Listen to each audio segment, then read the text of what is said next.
maillot, j'en ai combien, et ainsi de suite. Donc, vous voyez ici, maillot, j'en ai 312, et Orangina, j'en ai 360.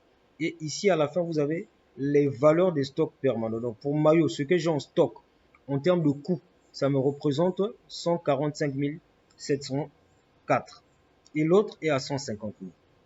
Voilà. Donc, on évolue. Voilà. Donc, je passe ici.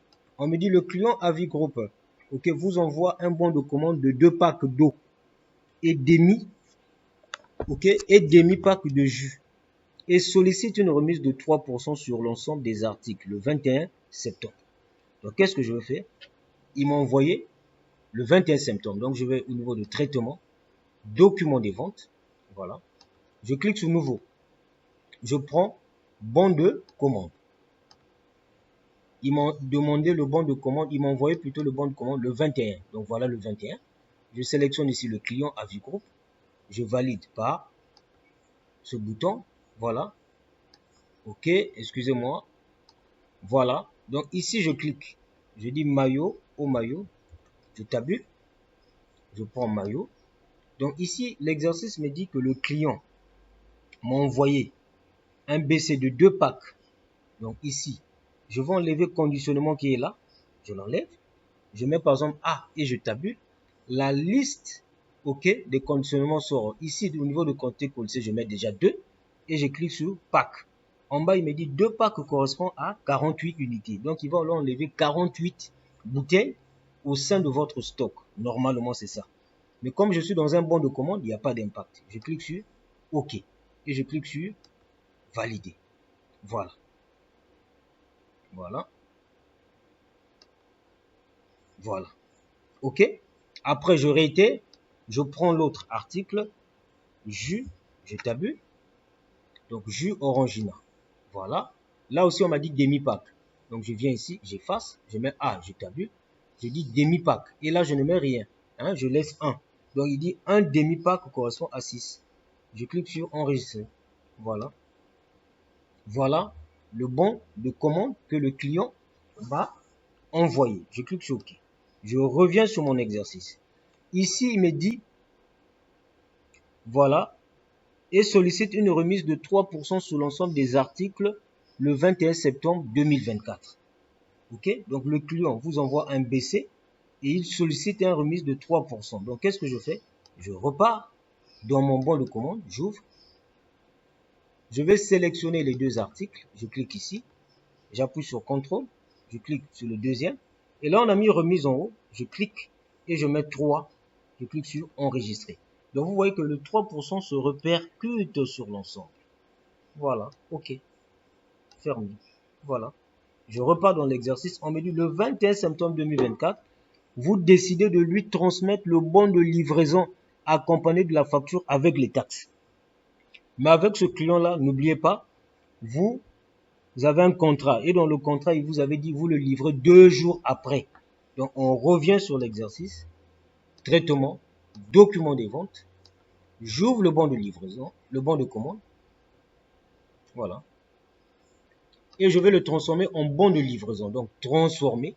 Comme c'était fait le 21, 2 jours. Donc, je sélectionne ici. 21, 22, donc le 23. OK. Et je clique sur bon de livraison. OK. Voilà. Dès lors que c'est fait, vous voyez, là, j'ai maintenant un bon de livraison. OK. Voilà. Et on m'a dit, on m'a demandé une information. Donc, voilà, le bon de livraison, il est là. Elle est là. Le bon de livraison, il est là plutôt. Excusez-moi.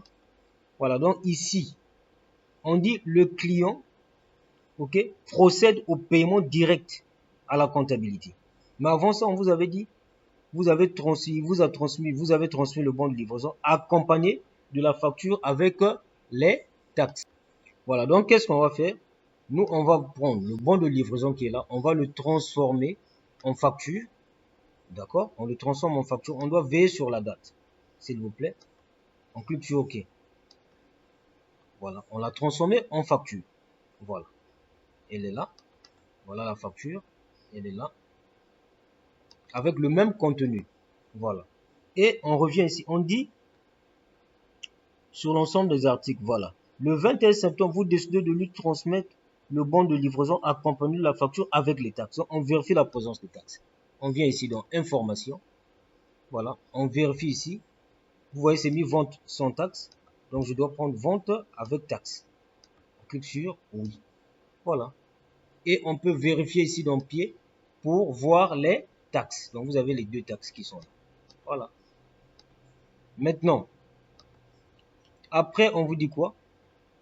Le client procède au paiement direct à la comptabilité suivant les clauses de son contrat. Que disent les clauses de son contrat? 50% à la livraison. Ok?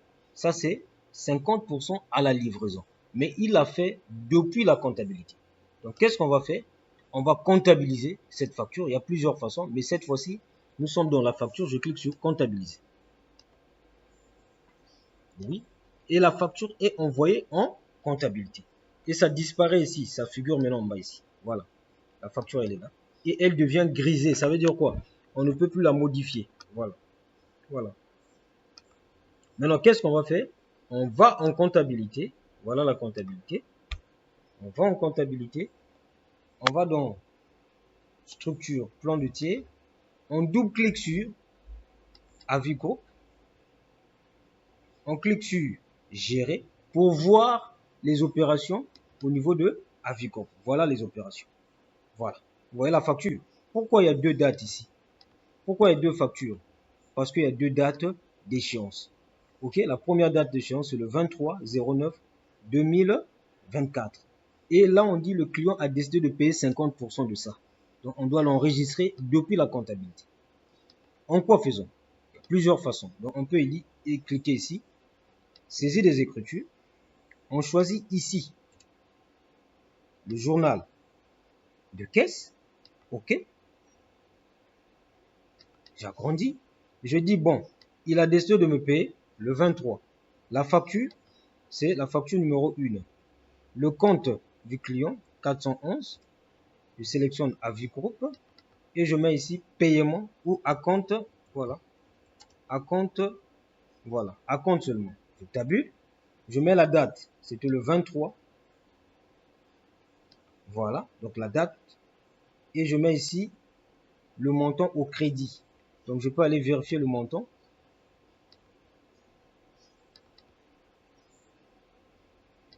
Donc c'est 15 000.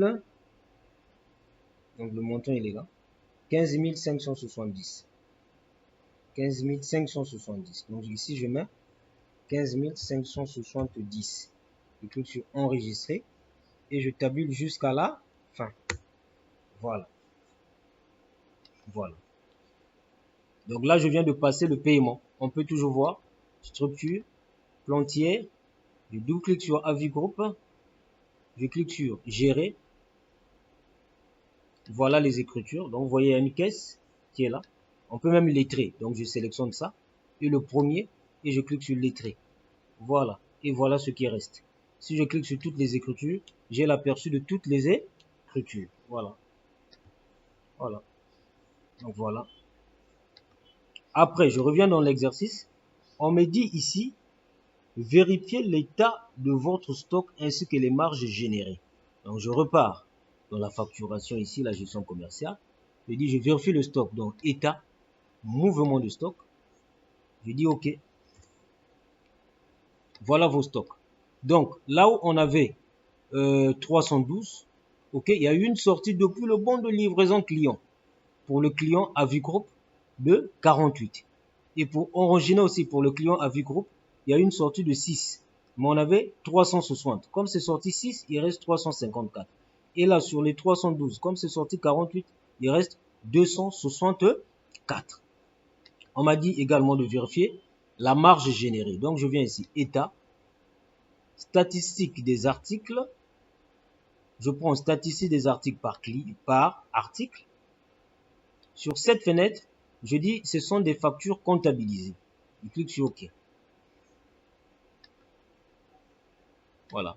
Donc sur l'eau maillot, on a gagné 864 qui représente 3,71% sur OK, le chiffre d'affaires qui est ce montant-là. Et là, sur Orangina, on a gagné 408. Donc pour les deux articles, on a gagné un bénéfice de 1272. Après, qu'est-ce qu'on me dit de faire? On me dit de sortir l'état des dettes et des créances de vos tiers. Donc, je repars en comptabilité. Je prends ce qu'on appelle la balance état, état tiers. Voilà, balance des tiers.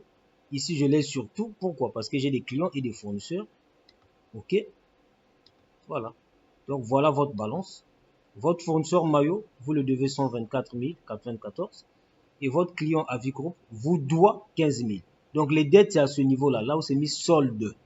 Pas au niveau des opérations. Voilà. Donc là, on vient de finir notre exercice.